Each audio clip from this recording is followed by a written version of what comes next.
Hello guys, welcome to another unboxing and testing. Welcome to another vlog. Shout out po kay Sir Jefferson. Okay, so ngayon meron tayo ditong Glock 17 Gen 3. This is airgun po, airgun pistol. Airgun. So ito siya. Glock 17 Gen 3 po, officially licensed product of Glock by Umarex. Umarex Glock 17 Gen 3. So ito po ay dual ammo. Ibig sabihin po, ang bala nito ay dual. So po pwede pong LED. Yan, pwede siyang LED. Pwedeng bulitas, 4.5 bulitas po yan. So ito magnet po. Yan, bulitas. So kung pwedeng bulitas, pwede ring LED. 177 po. 0.177. Yan. Pointed po itong gamit natin. Umarex 8.20 grains. Yan. Tapos ang hangin nito ay CO2. Ito yung hangin. Disposable po ito. Good for 60 shots. So nilalagay ito sa magazine. Ito. Top die, no? Yan. Ito yung unit. Yung mga markings din sa slide, Glock 17. Yan. So, pag unang tingin, mukha talaga siyang totoo, no? Mabigat. Mabigat din. So, itong Glock metal slide polymer frame. Officially licensed product. Meron siyang rail for accessories. Tulad ng flashlight, laser, yan. Meron. Kumbaga ano to standard.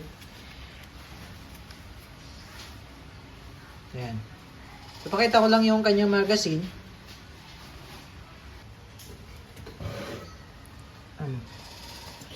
Sa Gen 3, makikita nyo, yung grip niya merong finger grooves. Compared to Gen 5, yung Gen 5 straight lang. Wala kang makikitang ganito. Yung groove. Ayan.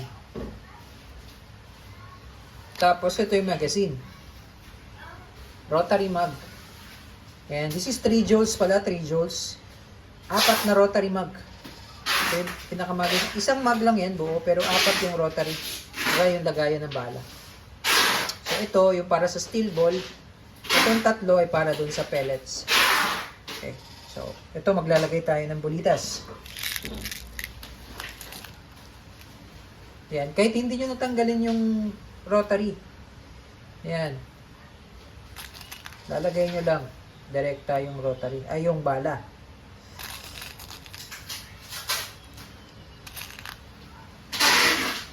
Ito kasi umiikot to, yung rotary mag. Kasi pag tinanggal nyo po yung rotary at maglalagay kayo ng bala, malalaglag yung bulitas. Yan. Pero yung sa LED, kailangan nyo talagang tanggalin kasi sa likod tayo maglalagay ng bala. Kanina, di ba, nilagay lang natin, nakasalpak lang. Ito, hindi natin pwedeng lagyan ng nakasalpak kasi sa likod po tayo maglalagay. So, ito po yung LED. So, yung harapan, sa likuran tayo maglalagay. Pag ganyan.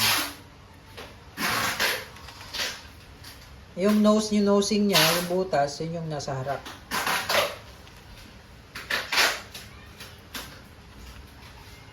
Ayan, pag ganyan. So, bali, 8 po ang capacity nitong rotary. 8 ang laman. All in all, meron tayong 32 shots pag pinuno natin tong rotary. Ayan, so ito nare-remove siya. So, pag naubos yung steel ball, bulitas, ililipat lang natin. Ililipat lang natin yung rotary. Okay? And then, dito yung sa CO2. Every time maglo-load po ng CO2, maglalagay lang tayo ng kaunting oil. CO2. And then,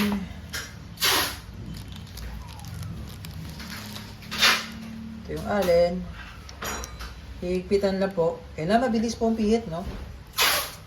Kaya mabilis po kasi pagka medyo mabagal po ang ikot, pihit. Once na punctured niya, sisingaw yun. Kailangan mabilis, mahigpitan agad. Pero tamang higpit lang. Ayan. Dito naman tayo sa unit. Ayan, Glock 17 Gen 3. Meron siyang safety dito. Ito, safety. Switch. Sa real steel, dito yung serial number. Yung nakikita nyo po, safe. Safe yan, safe. Pag pula, fire. Pag pula, naka-safety off.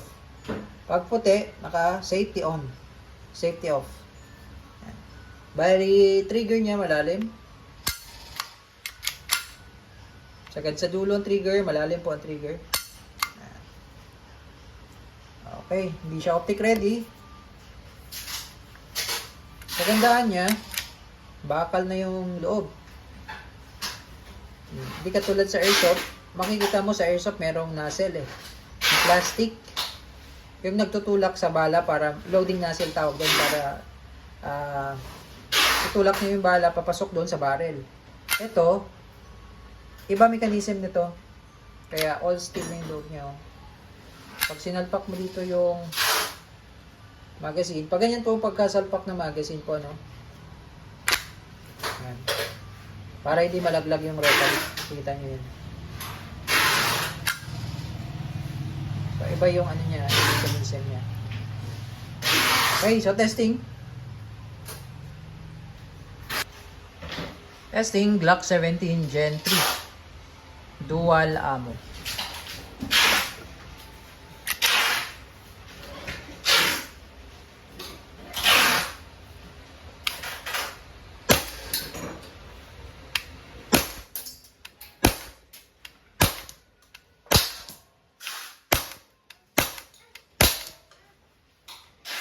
Okay, ubos na yung 8.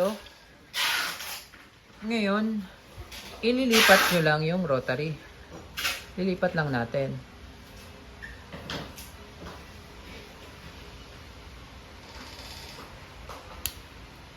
Yan. Salpak ulit. So, pwede nang hindi ikasa to dahil umiikot to eh, kahit hindi na ikasa eh. Direkta na yan.